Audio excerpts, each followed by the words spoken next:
My name is Ben Carter. For 3 years, I was the commander of Ethelberg Island's security detail. That title, like the man himself, Mr. Julian Croft, was a bit grandiose for my taste, but it was accurate. My job was simple in theory and complex in practice: to ensure that this island, this multi-billion-dollar testament to one man's ego, remained a perfect, sterile, and utterly safe bubble of reality. I was the guardian of the fortress, and I am here to tell you, from the ground, how the fortress fell. It did not fall to an invading army, or a natural disaster, or any of the 24 threat scenarios we drilled for relentlessly. It was eaten from the inside out. I'm recording this on a standard issue encryption device, its battery patched into a solar array I salvaged from a weather station. I don't know who will ever hear this. Maybe no one, maybe just the wind and the ghosts. But protocol is protocol. A commander's duty is to file an after-action report, to account for his assets, his losses, and his decisions. This is my report, my confession, my accounting for the end of the world. To understand what happened, you need to understand Ethelberg. From Jules' perspective, I'm sure it was a paradise, a jewel box. From my perspective, it was a tactical problem, a beautiful, indefensible position. 150 acres of volcanic rock, covered in lush, imported jungle that provided 1,000 points of cover for a potential intruder. A single deep-water dock that created a fatal bottleneck. A civilian staff of nearly 60 souls, most of whom were chefs, sommeliers, yoga instructors, and landscape gardeners. Soft targets, every one of them. My team, on the other hand, was the opposite of soft. 12 operators, handpicked by me, all of us veterans of places the glossy travel brochures don't show you. Gallo, my second in command, a former Italian Special Forces combat diver, a man who moved with the quiet deadliness of a shark. Reyes, our comms and tech wizard, could probably launch a nuclear missile with a laptop and a paperclip.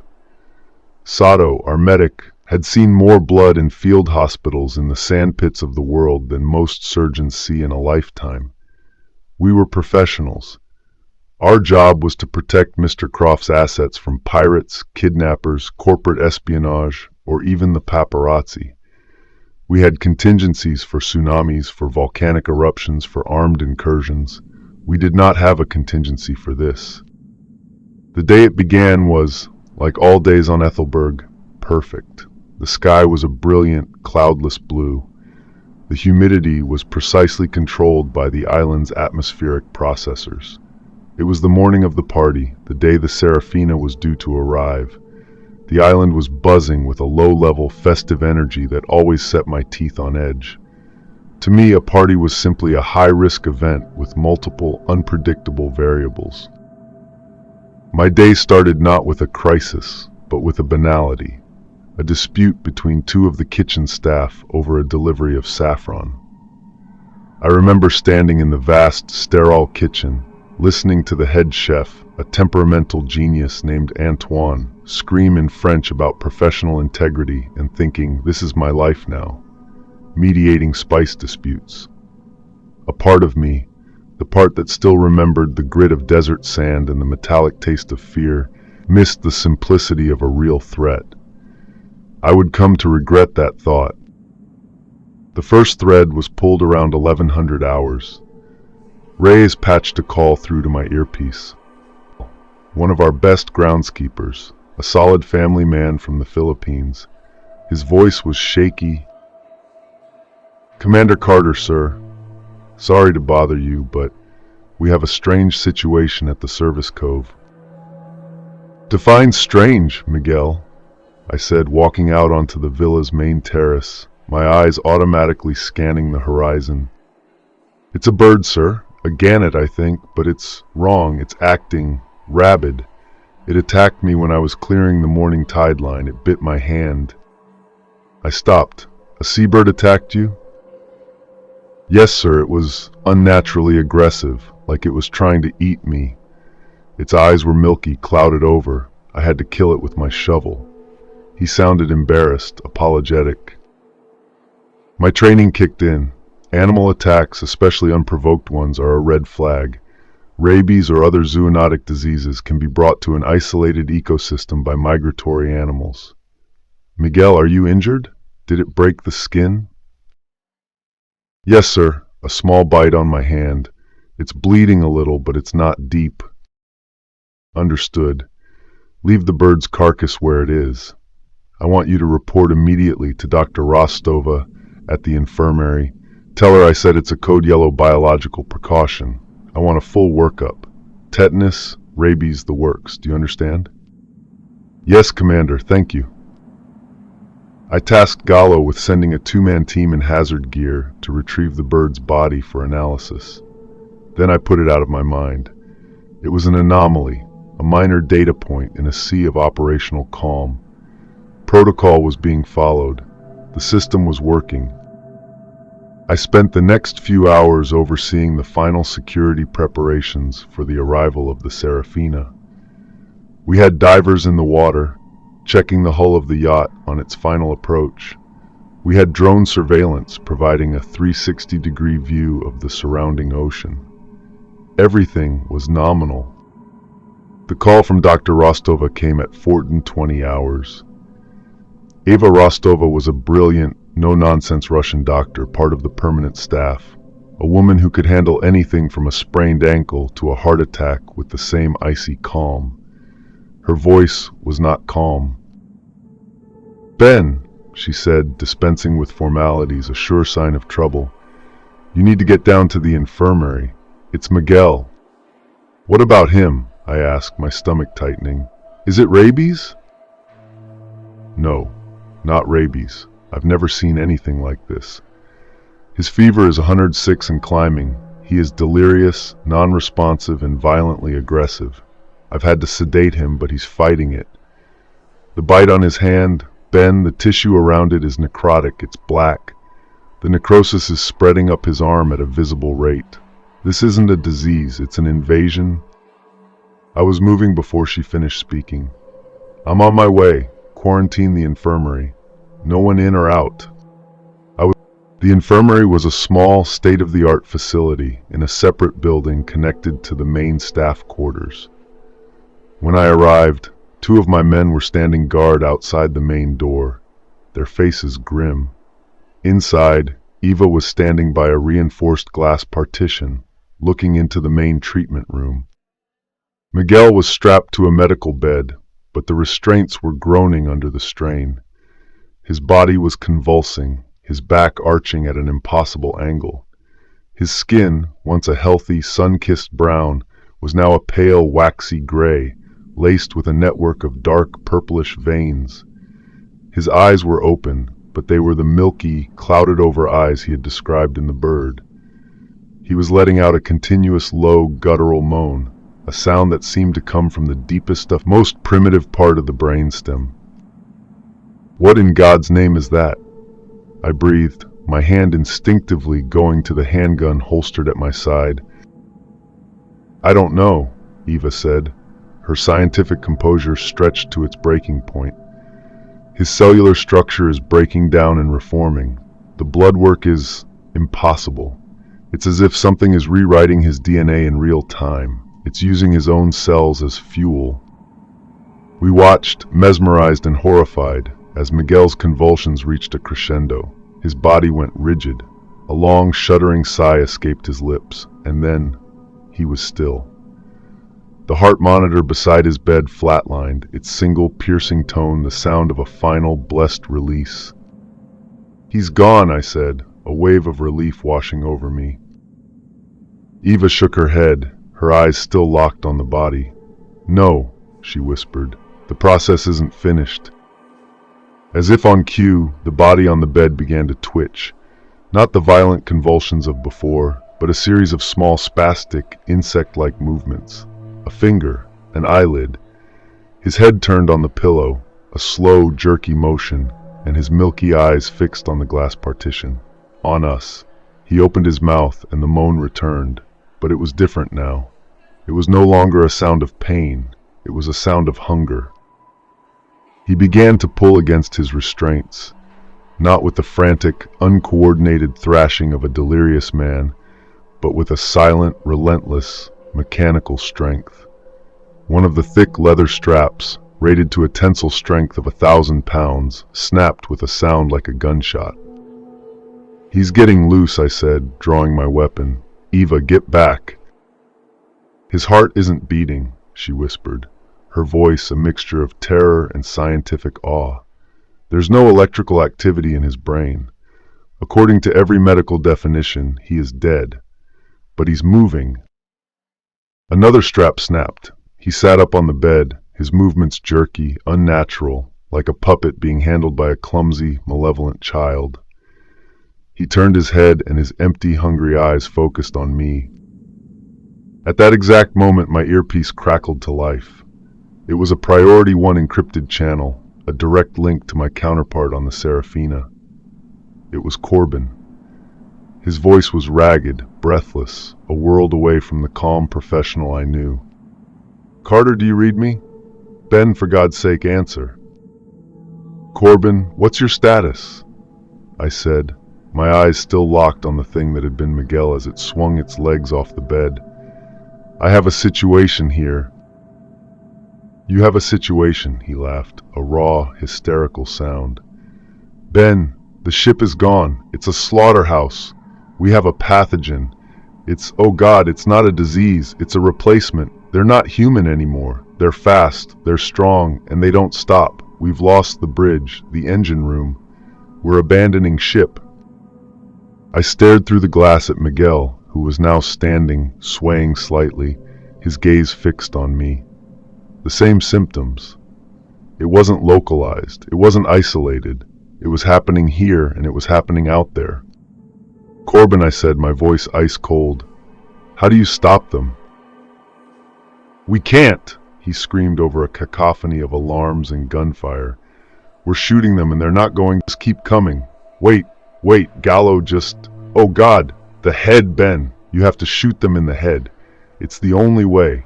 The only way to... The line dissolved into a burst of static, a woman's scream, and then silence. A profound, final silence. The thing that had been Miguel took a step towards the glass partition. It raised its hands and began to pound on the reinforced glass. Not with the frantic energy of a man trying to escape, but with the steady, relentless rhythm of a machine trying to break down a barrier. Thud, thud, thud. I raised my handgun. "Eva, get out of here now," I ordered. "Go to the villa. Tell Gallo to initiate Fortress Protocol. Full lockdown. No one in or out of the main complex without my direct authorization. Get the civilian staff inside. Now." She didn't argue. She turned and ran. I stood there, my weapon aimed at the center of Miguel's forehead. The glass was spiderwebbing under the relentless assault. It wouldn't hold for long. "The head, Ben. You have to shoot them in the head." Corbin's last words, a final piece of intel from a dying man. I took a deep breath, my SAS training kicking in, pushing the horror down, replacing it with cold hard practicality. Threat assessment, target acquisition, neutralization. The glass shattered. The thing that was Miguel stumbled through, its arms outstretched, its hungry moan filling the small room. I did not hesitate. I fired.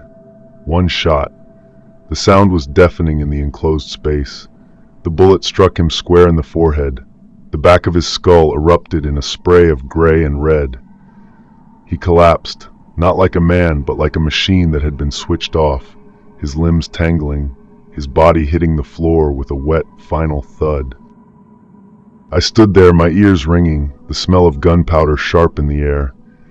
I had just executed a man I had known and respected for years. A good man, a family man. And the only thing I felt was a cold, quiet certainty. This was only the beginning. I sprinted from the infirmary, my mind a whirlwind of tactical calculations. The infirmary was compromised. Eva was compromised. I had seen Miguel's blood spatter on her coat as she ran. The lockdown was already a failure before it had even begun. How many other staff had Miguel interacted with after the bite? How many had helped him to the infirmary? My radio crackled. It was Gallo. "Boss, what the hell is going on? Dr. Rostova's here. She's hysterical, talking about a plague. She's bleeding." "Gallo, listen to me very carefully," I said, running across the manicured lawn towards the staff quarters. "Isolate the doctor. Now, put her in one of the panic rooms. Do not, I repeat, do not let her touch anyone. She is a vector. We have a hot zone." The staff quarters were a separate complex of low-slung buildings, 100 yards from the main villa. As I approached, I could already hear the screaming. Not the terrified shrieks of the party guests on Corbin's feed. This was the confused, frightened shouting of people who knew something was wrong, but couldn't comprehend what. I burst into the main common room. Chaos. A dozen staff members were crowded together, their faces a mixture of fear and confusion. At the far end of the room, 2 of my men were trying to restrain a chef's assistant, a young kid named Paolo. The kid was thrashing with the same inhuman strength I had seen in Miguel, his eyes milky white, a low growl rumbling in his chest. He had a bloody scratch on his arm. "He just went crazy," one of the staff shouted at me. "He bit Maria." I saw her then. Maria, one of the housekeepers, was huddled in a corner, clutching her hand, her face pale with shock. The ticking clock. It was already here. "Everyone get back, now!" I roared, my voice carrying the absolute authority of command. I raised my weapon. "Commander, you can't!" a man cried out. "He's just sick!" They didn't understand. They couldn't. Their world was still governed by the rules of normalcy. They saw a sick boy, not a biological weapon. I didn't have time to explain. The kid Paolo snapped one of his arms free and lunged, sinking his teeth into the neck of one of my men. The man screamed, a high, strangled sound, and fell back, clutching the wound. That was it. The Rubicon was crossed. "Shoot him!" I yelled at my other operator. "In the head!" The man, a young ex-Marine named Peterson, stared at me, his eyes wide with horror and disbelief. He was hesitating. I didn't. I fired twice. The first shot took Paolo in the chest, staggering him but not stopping him. The second took him in the head. He dropped. The room fell silent, the only sound the gurgling of my dying operator on the floor. I looked at the faces of the staff. They were staring at me, not with gratitude, but with sheer, unadulterated terror. I had just executed a young boy in front of them. In their eyes, I was not their protector. I was the monster. "Listen to me," I said, my voice low and urgent. "This is not a sickness. It's an infection. It spreads through bites and scratches. Anyone who is bitten will turn. There is no cure. The only way to stop them is to destroy the brain. We are moving to the villa now. We will secure it. If you want to live, you will follow my orders without question. Am I understood?" They just stared. But then, from the corner of the room, a new sound, a low moan. Maria, the housekeeper who had been bitten, was beginning to twitch. Her head snapped back, her body arching in a violent convulsion.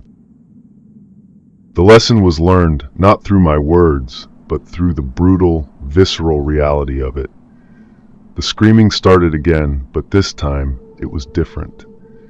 It was the screaming of people who finally truly understood that the world they knew was over, and that the rules had changed. Forever. Our retreat from the staff quarters to the villain battle through a nightmare I had designed. The beautiful, landscaped gardens, the charming, hibiscus-lined pathways, they were all kill zones now. The infection was spreading like wildfire. Of the 60 civilian staff, we managed to get perhaps 25 moving towards the villa. The rest were either already turned or were being pulled down as we ran. My men were magnificent. They formed a perimeter, laying down suppressing fire, forcing the panicked civilians into a moving column. But our enemy was our own friends, our own colleagues. The psychological toll was immense. I watched Gallo, my rock-solid second-in-command, hesitate for a split second before putting a bullet in the head of a gardener he played poker with every Friday night. I saw the look in his eyes afterwards. A piece of him had died with that man. We made it to the villa, a frantic, desperate scramble. We shoved the last of the terrified, weeping survivors inside and slammed the heavy, hurricane-proof doors shut. We began the arduous process of securing the building, floor by floor, room by room. We dragged furniture, priceless antiques that Mr. Croft had spent a fortune on, and piled it against the doors and windows. The villa, once a symbol of open, airy luxury, was being transformed into a makeshift, claustrophobic tomb. And as we worked, the first of them began to arrive outside. They were drawn by the noise, by the light. They began to pound on the glass, their faces pressed against the windows, their empty eyes staring in, their mouths opening and closing in silent, hungry moans. We were safe. For now. We were in the fortress. But the fortress was already breached. We had brought the plague in with us. Maria had turned during the retreat and had bitten 2 others before we could put her down. Dr. Rostova was locked in a panic room, a ticking time bomb of infection.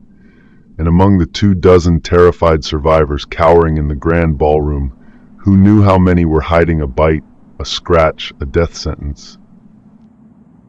I stood in the main security office of the villa, a smaller version of my own command center, and watched the monitors.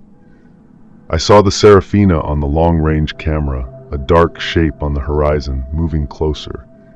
A ghost ship, filled with the very same horror that was now clawing at our doors.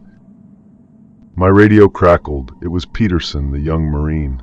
"Commander, I have a visual, a boat, a small rib, approaching the main dock." I zoomed in the camera. I saw the boat. I saw the 3 figures in it. A man in a torn suit, a huddled, weeping woman, and another man standing at the helm, his posture radiating a familiar professional competence. Corbin, he had made it. But I looked at the dock on another monitor. I saw what was waiting for him, what I had left behind, what I had ordered to be there. The thing that had been Miguel and a dozen others, drawn by the lights of the dock. My first instinct was to warn them, to scream into the radio, but what would I say? Turn back. The ocean is safer than the shore. Then a colder, more pragmatic thought took hold. A commander's thought. They needed to see. They needed to understand the nature of the threat before they brought it any closer. So I remained silent. I watched as their boat drifted in. I watched as Julian Croft, the king of this dead kingdom, cupped his hands to his mouth and shouted a name into the night, a name that acted as a dinner bell. I watched as the horde descended on the dock. I watched as Corbin, a fellow professional, a brother in arms, was pulled down. I watched him be consumed. I did not give an order. I did not make a sound. I simply bore witness. And as I watched the small boat speed away into the darkness, I knew I had made my first truly monstrous decision of the new world. I had sacrificed one of our own to confirm a tactical reality. The protocol was dead. The man I had been, the commander who valued the lives of his men above all else, was dying. And a new, colder, more pragmatic creature was being born in his place. One who understood that in this war there were no honorable victories. There was only survival. And the cost of survival was a price paid in pieces of your own soul. The siege of Athelberg had begun.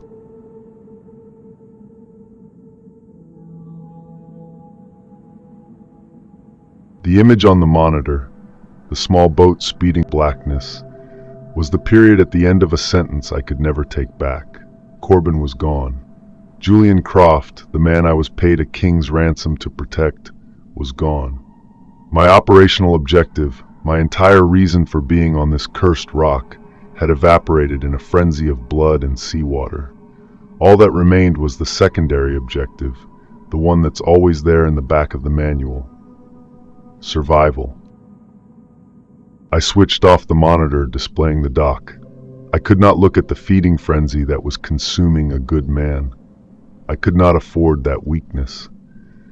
In the sterile quiet of the villa's security office, I was no longer just a commander.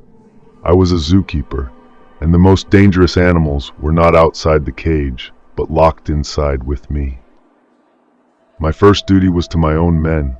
I got on the internal comms, my voice a low, hard rasp that felt alien in my own throat. Gallo, Reyes, Sato, Peterson. My office, now.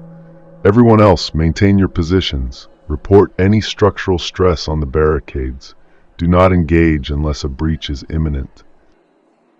They filed in, one by one, their faces pale masks of adrenaline and disbelief under the harsh fluorescent lights. They were the core of my team, the ones who had survived the mad scramble from the staff quarters. Gallo's eyes were hard, but I could see the tremor in his hands. Peterson, the young ex-Marine, looked like a boy who had just seen the face of God and discovered it was a skull. Reyes was tapping frantically on a tablet, his mind having retreated into the comforting logic of data streams and code. Sato, our medic, was simply wiping blood, not his own, from his forearms with a methodical, terrifying calm. "Corbin is gone," I said, wasting no time on pleasantries. The old world had time for such things. This one did not. "The Serafina is a total loss. Mr. Croft and his assistant were on the rib that just departed. For our purposes, they are also gone. We are on our own." I let that sink in. The silence was heavy, thick with the unsaid. We were no longer a security detail. We were castaways. "Our operational priority has changed," I continued, my voice flat, betraying none of the swirling chaos in my own gut. "Priority 1, internal containment.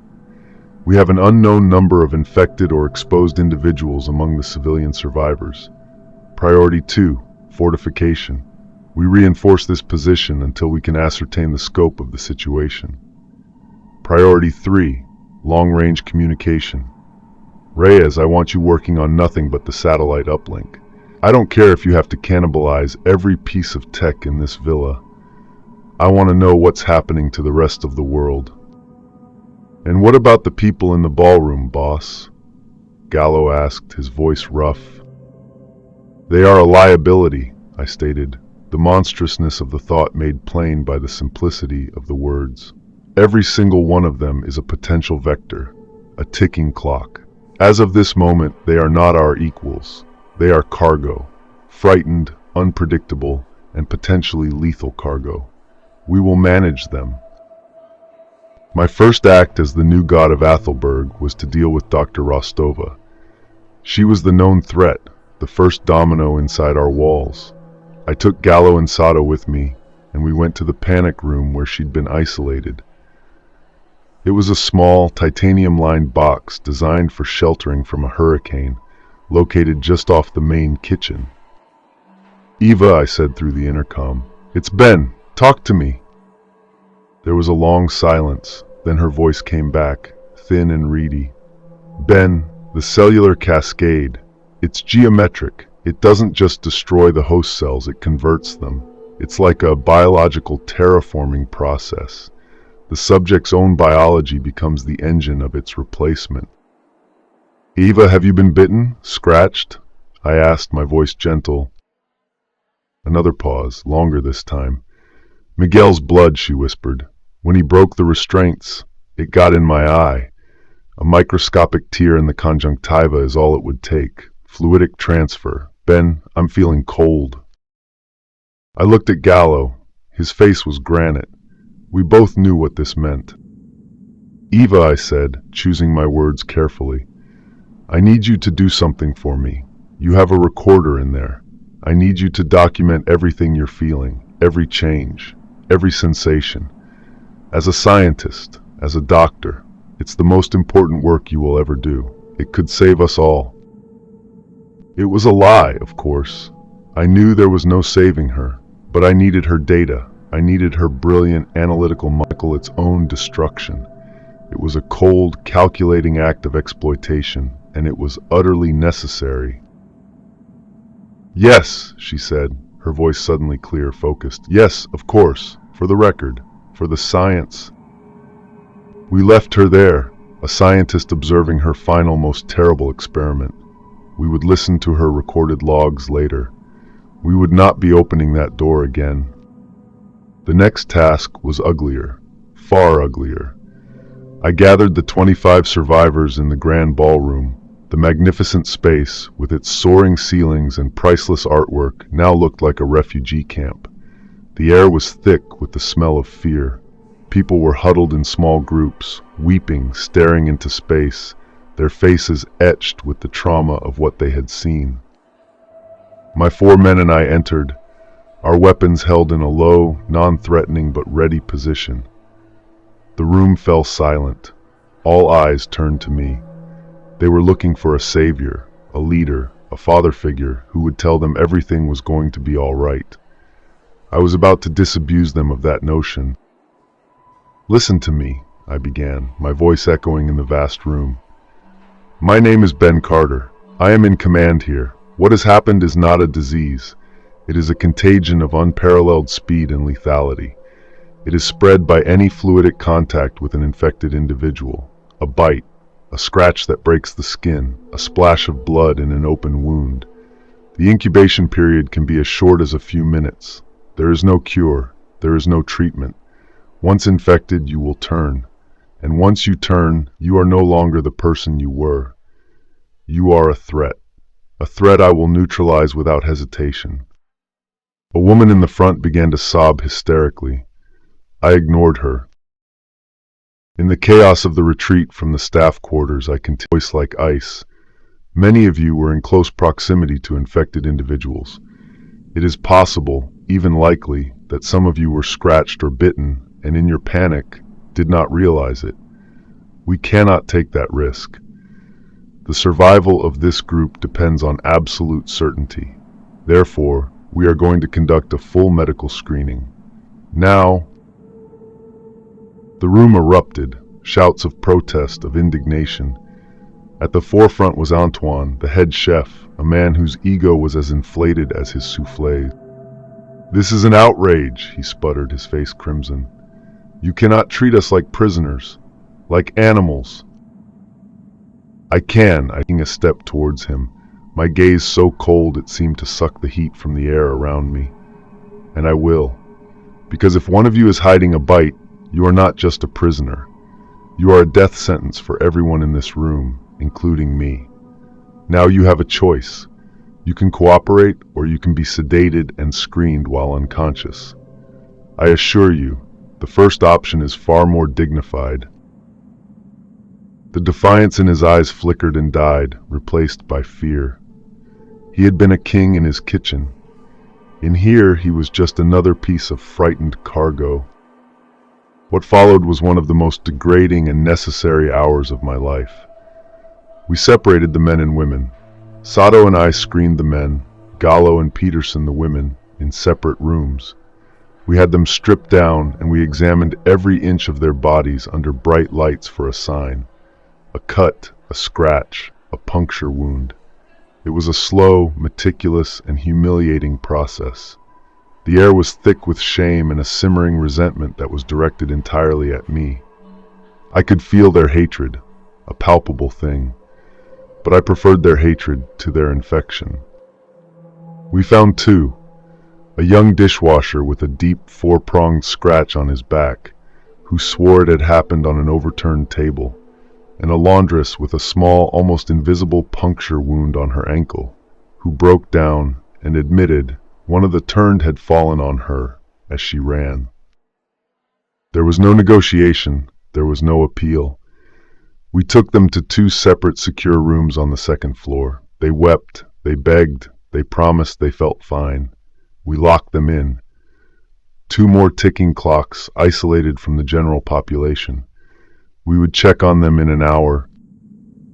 With the immediate internal threats contained, we began the process of turning the villa into a fortress. The first full day dawned, a beautiful, obscene sunrise painting the sky in gentle pastels. And with the light, we made a critical discovery. I had Rays focus the high-powered exterior cameras on the horde outside. As the sun rose higher, their behavior changed. They became sluggish, uncoordinated. They began to retreat from the direct, bright sunlight, seeking the shadows of the trees, the shade of the villa's awnings. The message from the Antarctic base, which I now believed must have been one of the last broadcasts of a dying world, in my mind. UV radiation degrades the prion sheath. They were nocturnal, or at least they were severely hampered by direct sunlight. This changed everything. It gave us a rhythm, a schedule. The day was for work, the night was for vigilance. Daylight became our most valuable, non-lethal weapon. It gave us a window of relative safety. We spent that first day in a frenzy of activity. We ran, not for valuables, but for materials. We tore down priceless silk curtains and used them to black out the lower floor windows so no interior light would draw them in at night. We barricaded every single ground floor entry point, not just with furniture, but with everything we could find. Potted plants filled with soil, dismantled exercise equipment from the gym, crates of vintage wine from the cellar. The villa became a labyrinth of improvised fortifications. We took inventory of our supplies. The villa's pantry and walk-in freezers were a treasure trove. Antoine, the chef, his authority now restored in this one small domain, conducted the inventory with a grim satisfaction. He reported we had enough non-perishable food to last the 30 of us for 6 months, perhaps longer with strict rationing. The water was not an issue. The villa's desalination and purification system was a closed loop, powered by the geothermal plant. Croft, in his paranoia, had given us the tools to survive the end of the world he had created. But even as we worked, the psychological toll began to mount. The survivors were a tinderbox of fear and suspicion. Every cough, every stumble drew nervous glances. Small arguments broke out over trivial things, a blanket, a bottle of water. They were children, terrified of the dark, and I was the only adult in the room. I had to be their leader, their jailer, and their executioner, all at once. The first of the 2 isolated survivors turned just day. We heard the thrashing, the guttural moans through the thick oak door. The young dishwasher. I took Gallo with me. I didn't let any of the civilians see it. We opened the door, and the thing that had been a scared young boy lunged at us. We put it down. It was a clinical, ugly, necessary act. We wrapped the body in a sheet and moved it to the walk-in freezer that now served as our morgue. 1 clock had been silenced. The second, the laundress, was still human when we checked on her an hour later. She was weeping, her face pressed against the small window in the door. She knew what was coming.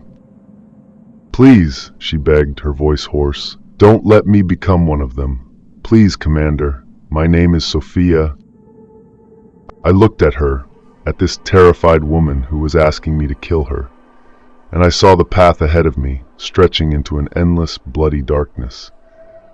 Every decision would be like this, a choice between the monstrous and the necessary.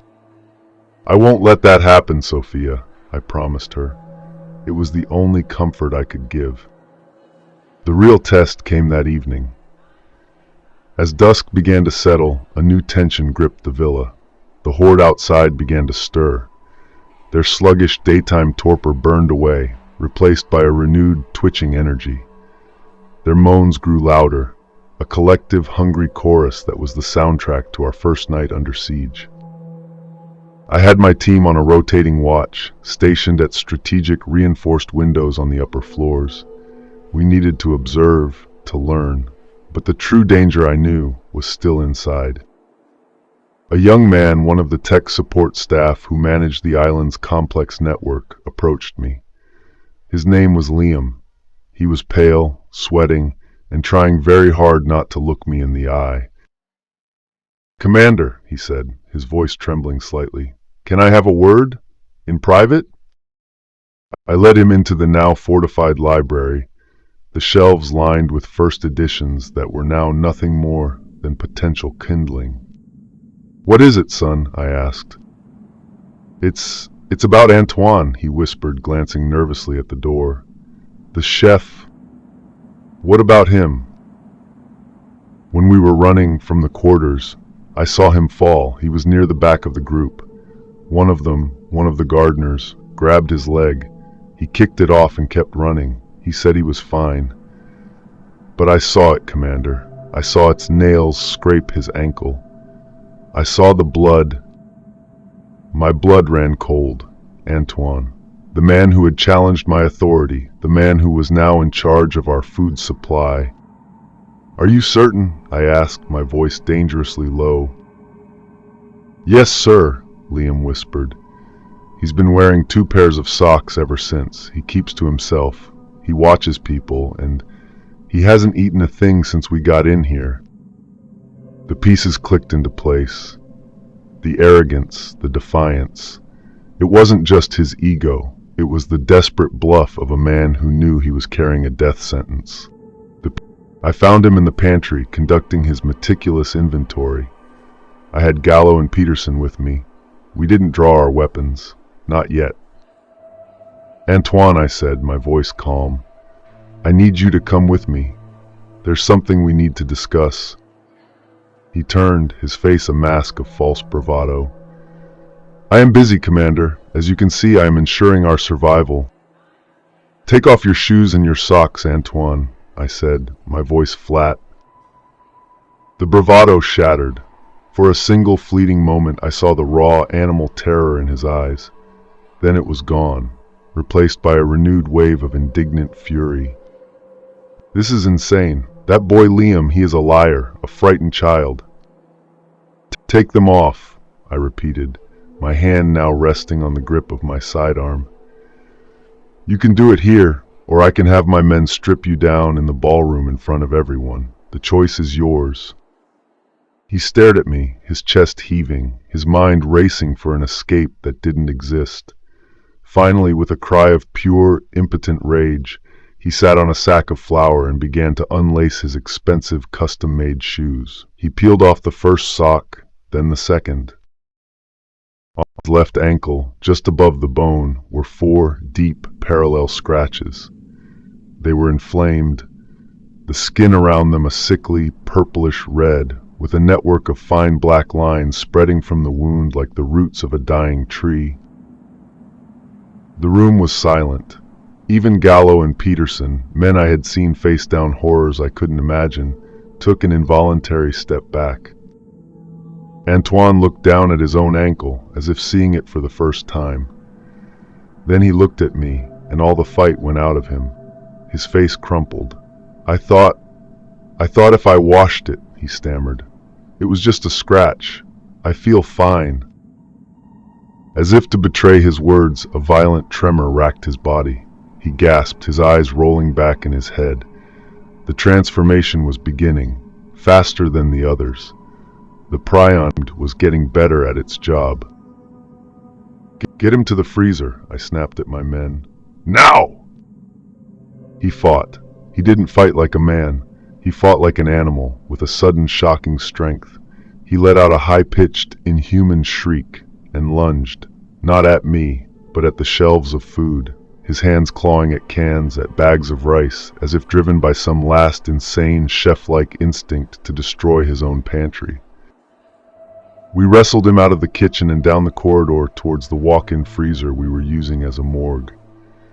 The survivors, drawn by the commotion, were peering out from the ballroom. They saw it all. They saw the great chef Antoine, his body convulsing, his face contorting into a mask of mindless hunger. They saw us force him into the cold, dark room and slam the heavy door shut. They heard the bolt slide home. They heard the single, muffled gunshot that followed. I walked back into the ballroom. The survivors shrank away from me. There was no defiance left in them. There was no indignation. There was only the quiet, terrified acceptance of the new world and its brutal, simple rules.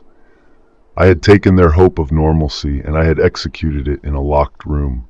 I was their monster now, the one that kept the other monsters at bay. That night, as I sat at the security console, the weight of my command settled on me like a shroud. I had killed 3 people in less than 24 hours. I had sacrificed a brother in arms, and I had saved 24 souls who now looked at me with a fear that was deeper than their fear of the things outside. I brought up the monitor for the service cove. The little inflatable boat, the rib that had brought Croft and the girl, was still there, beached on the sand, a symbol of a failed escape. But as I watched, something caught my eye, a flicker of movement at the edge of the jungle. I zoomed in, the camera's optics straining in the low light. It was one of them, a changed. But it wasn't just shuffling, it was investigating. It was nudging the boat it was pawing at the inflatable siding. It showed no sign of recognition, of understanding what the boat was. But it was displaying a level of curiosity, of interaction with an object that I had not seen before. Then another one emerged from the jungle and joined it. They stood there for a moment, 2 dark shapes against the pale sand, their attention fixed on this strange object in their territory. Then, as one, they began to push it, to shove it, their combined, mindless efforts slowly moving the heavy boat back towards the water. My blood ran cold. They weren't smart, they didn't have a plan, but they were a force of nature, a relentless pressure. And that pressure, applied over and over, would inevitably find the weak points. They had just found a new toy, a way to move on the water. And out there in the vast dark ocean was the ghost ship, the Seraphina, filled with hundreds more of their kind, waiting. The siege of Aethelberg was not just about keeping the monsters out.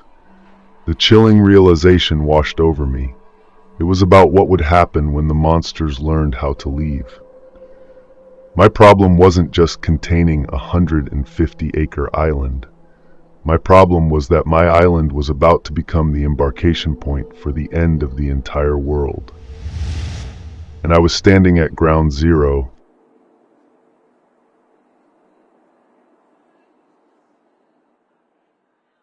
The sight of that small boat being nudged back towards the tide by the mindless collective effort of the changed was a paradigm shift.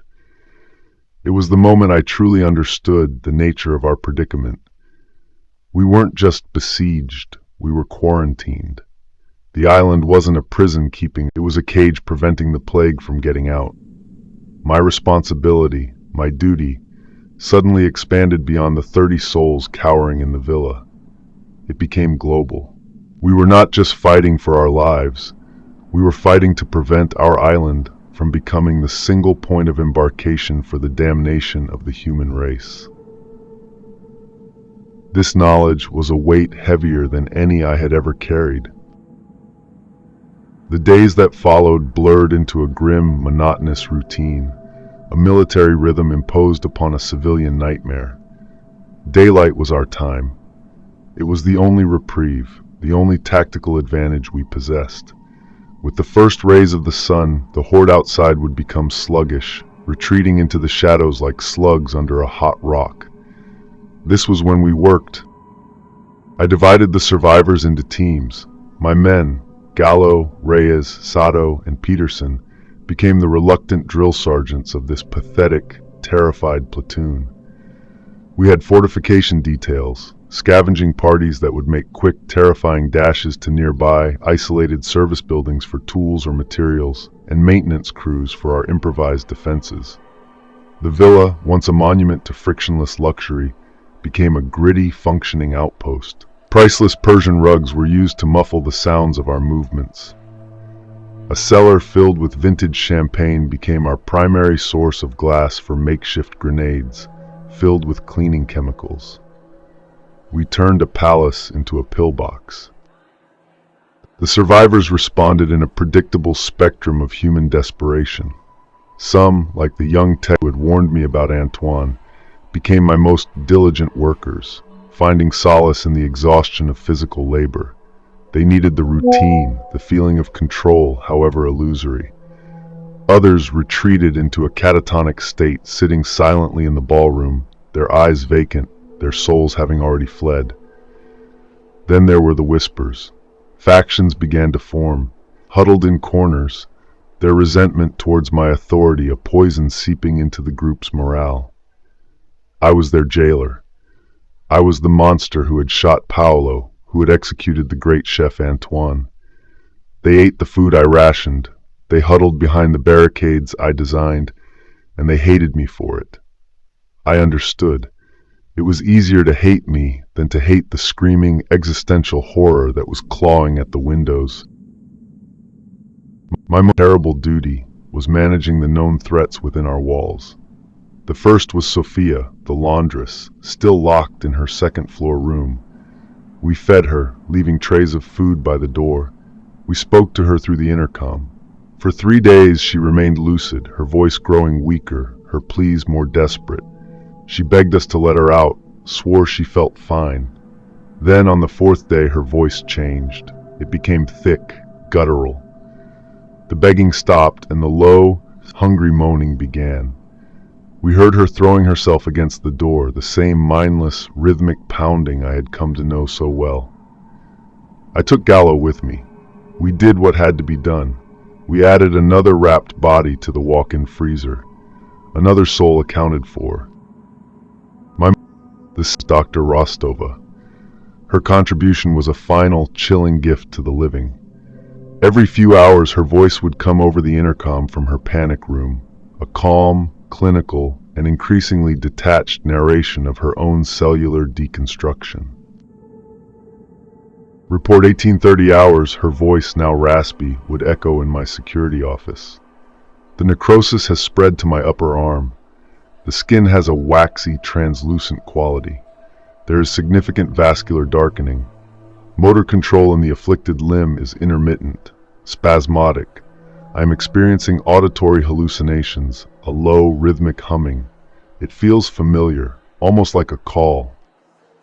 Sato and I listened to every report, taking meticulous notes. She was giving us the enemy's battle plan from inside its own headquarters. She described the loss of complex thought, the fading of memory. She couldn't remember her husband's face, she said, only that she had one, and the sharpening of primal senses. Her sense of smell became acute. She could smell us, she said, through the sealed door. She described us as smelling of warmth and salt and life. Her final broadcast came on the 5th day. Her voice was barely a whisper, the words slurred, broken. The humming is so loud now. It's a song, a simple song, hunger, spread. It's beautiful. The broadcast ended with a long, wet sigh, followed by the now familiar sound of a body beginning to thrash violently. We sealed the intercom channel. We did not go back to that door. Her final report was her epitaph. As the days turned into weeks, the true enemy began to reveal itself. Not the changed outside, but the slow, corrosive acid of fear and confinement within. The breaking point came during the 3rd week. A violent tropical storm hit the island. The sun was blotted out by a sky the color of a bruise, and without the sun, the horde was energized. They swarmed the villa, their numbers swelled, their moans a constant, deafening roar against the howl of the wind and the lashing rain. They threw themselves against our defenses with a renewed, mindless fury. The pressure was immense, the constant noise, the shaking of the walls, the flickering of the lights as the storm strained the geothermal plant. It was too much for some. A man named Marcus, a former sommelier who had been growing increasingly erratic, simply broke. He began screaming that the moans were voices, that they were calling his name, promising him peace. In a moment of sheer lunatic panic, he used a fireplace poker to smash one of the reinforced windows in the library before anyone could stop him. The breach was small, but it was enough. An arm, skeletal and gray, shot through the broken pane. It seized Marcus by his shirt. He didn't struggle. He simply smiled, a look of beatific relief on his face. "They came for me," he whispered. Another arm, then another, forced its way through the opening. The sound of their hungry moans filled the room, a tangible, physical force. The other survivors in the library screamed, a stampede of panic threatening to tear our fragile order apart. I didn't have time to think. I shoved a young woman out of the way and fired 3 rounds into Marcus's chest. He was not a threat. He was a gateway. The changed outside, their prize within reach, began to tear him apart, pulling him piece by piece through the broken window. It was I needed. "Gallo, Peterson, the fire extinguishers, now!" I roared. We grabbed the heavy CO2 extinguishers from the walls. While the horde was occupied with their gruesome task, we blasted the opening, the intense cold and pressure forcing them back for a precious few seconds. Under that cover, Reyes and Liam, the tech boy, managed to slam a heavy oak bookshelf in front of the shattered window, the wood groaning under the immediate, renewed assault. The breach was sealed, but the damage was done. We had lost Marcus, but worse, we had confirmed something I had long suspected. There were other bites, other scratches, hidden, festering. Liam, his face as white as a sheet, pulled me aside after the crisis had passed. "Commander," he stammered, "Marcus, I saw him in the pantry yesterday, with Antoine's body, before you." The implication was horrifying. Marcus had not just broken. He had been infected, likely by Antoine, before the chef had been dealt with. He had hidden it, his mind slowly eroding until the storm had finally shattered his control. How many more were there? How many more walking time bombs were hiding among us, their fear of my judgment greater than their desire to save their friends? That night I made the hardest decision of my career. I gathered the survivors once more. Their numbers were now down to 22. My eyes swept over their pale, terrified faces. "The breach tonight was not an accident," I said, my voice resonating with cold fury. "It was a failure of discipline, a failure caused by a secret. Marcus was infected. He kept it from us, and because of his selfish terror, he almost killed us all." I let accusations settle in the silent room. This ends now. There will be no more secrets. There will be no more hidden wounds. From this moment on, we are a single unit, and the unit has only one purpose: survival. Anyone who jeopardizes that purpose will be removed, permanently. I turned to Gallo. "Begin the searches." This no protest. There was only a quiet, shuffling submission. We searched everything. We searched their meager belongings, their sleeping areas. We were not looking for bites this time. We were looking for evidence of betrayal, of weakness. We found a small supply of hoarded food in one man's bag. We found a hidden bottle of whiskey in another's. Trivial things in the old world. Capital crimes in this one. The two before me. They wept, they made excuses. I didn't listen. I had them publicly shamed, their contraband added to the communal stores. Then I assigned them to the most dangerous, grueling work details for the next week. It was a brutal, medieval form of justice, but it was necessary. I had to break their individual wills, their sense of self, and forge them into a tool that could be wielded for the survival of the group. I had to become a tyrant to be their savior, and in their eyes I saw their fear of me eclipse their fear of the dead outside. That I knew was a victory, a monstrous, soul-crushing victory. Weeks turned into months. A semblance of a grim, new life took hold. We were survivors, but we were also prisoners, and our prison, I knew, was not sustainable. The non-perishable food would eventually run out. The thermal plant would eventually suffer a mechanical failure I didn't have the parts or the expertise to fix. And the horde outside, though their numbers were slowly dwindling through attrition, was a constant, grinding pressure that would, one day, inevitably find a final, fatal weak point. The villa was a tomb in waiting. My mind turned back to the ultimate contingency. The bunker. Mr. Croft's folly. I had seen the basic schematics years ago during my initial security assessment, a self-sustaining subterranean complex designed to be completely independent of the island's surface systems. But its exact location and access protocols were known only to Croft and presumably to Corbin. Croft was a ghost lost to the sea. But was he? I spent days in the security office, poring over the recordings from the night of the fall. I watched the footage of the rib speeding away from the dock. It had headed west into the darkness, towards the service cove. I had assumed it was a desperate, doomed flight, but now a new, insane possibility began to form in my mind. What if they had made it? What if Croft, the master of control, had a secret way into his final fortress? What if he was down there, right now, safe and sound, while we were up here, living every day on the edge of a knife?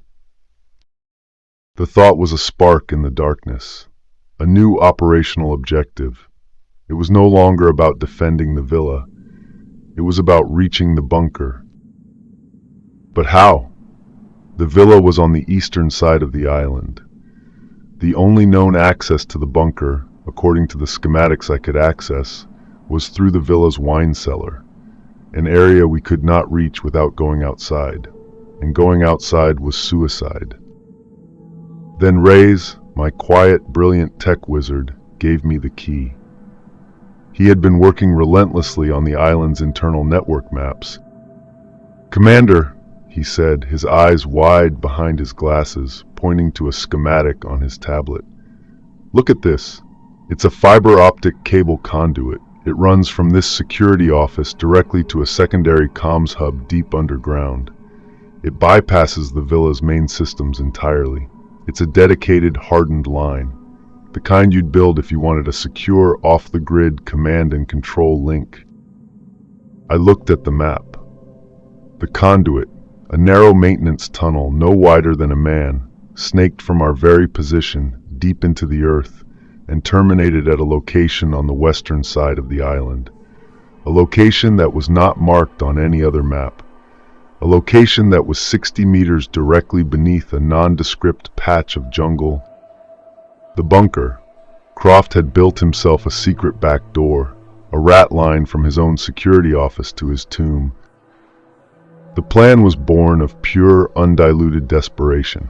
It was insane. It was a suicide mission, and it was our only hope. We would use the conduit as an escape tunnel. We would take the handful of survivors who were still strong, still sane, and we would make a run for it. But the conduit exit was still half a mile from the bunker's hidden surface entrance. We would have to cross that distance on foot, through the jungle, through their territory. We would need a distraction, a massive one, something to draw the entire horde to the far side of the island, giving us a window of a few precious minutes. What I had to do. A commander's final duty is to account for all his assets, to deploy them in the most effective way possible to achieve the objective. And I had one final asset to deploy, myself. My last days were spent in a blur of prep. I chose the survivors who would go, not the weak, not the broken, but the strong. Liam, the tech boy, a handful of the kitchen staff who had proven to be tough and resilient. Sato, my medic, would go with them, to care for them. And I put Gallo in command. He was the best of us. He would get them there.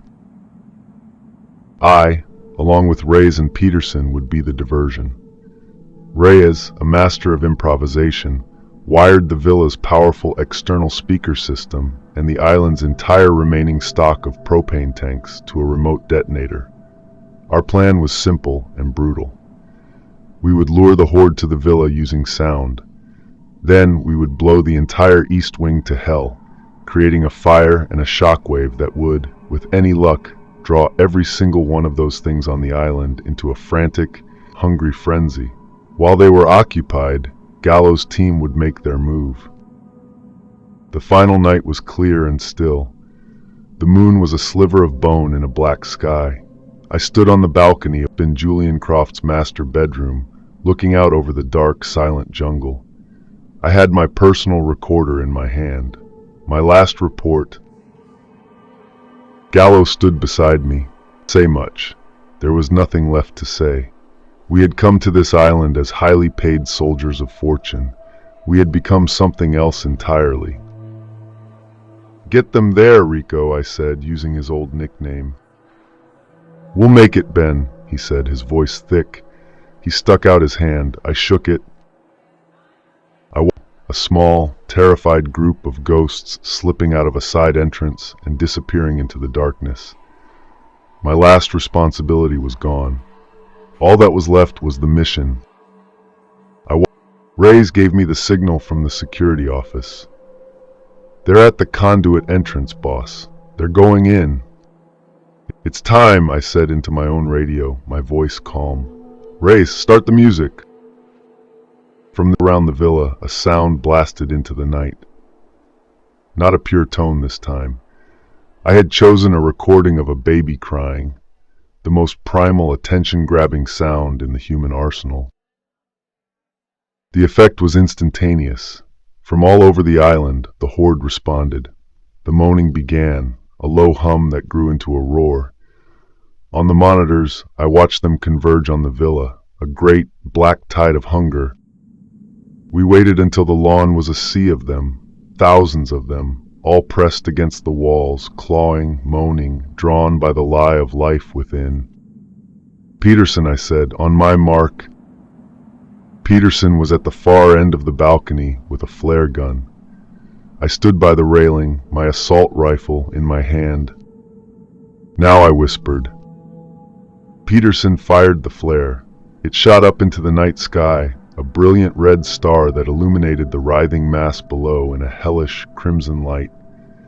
It was the signal for Gallo's team. Their window was open. And it was the signal for me. "Reyes," I said into the radio, my voice steady. "Do it." "It's been an honor, Commander," he replied. Explosion. I began firing into the horde below, single, carefully aimed shots. The head. Always the head. I wasn't trying to win. I was just buying time, making noise, being the brightest, loudest lure I could be. The explosion was not a sound. It was a blow, a wave of pressure that ripped the air from my lungs and nearly threw me from the balcony. The entire east wing of the villa erupted in a colossal fireball, a man-made sun that turned night into day. The roar was the voice of a vengeful god. And the horde responded.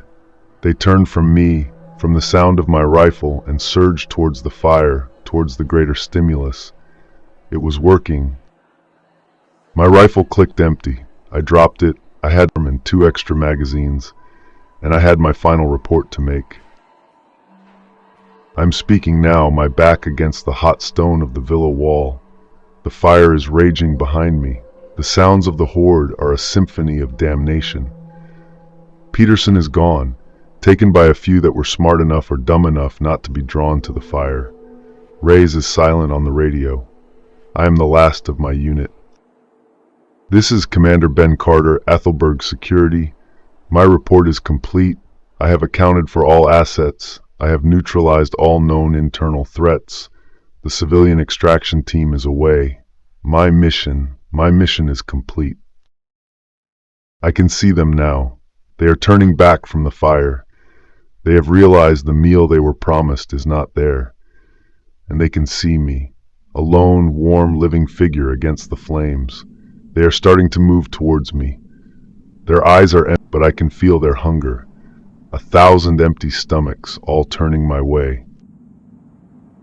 It's funny. In the end, it's not the fear I feel, it's quiet. The quiet of a job finished. The quiet of a duty fulfilled. I have one magazine left, 14 rounds. Let's see how many I can account for before they clock me out. This is Commander Carter. End of report.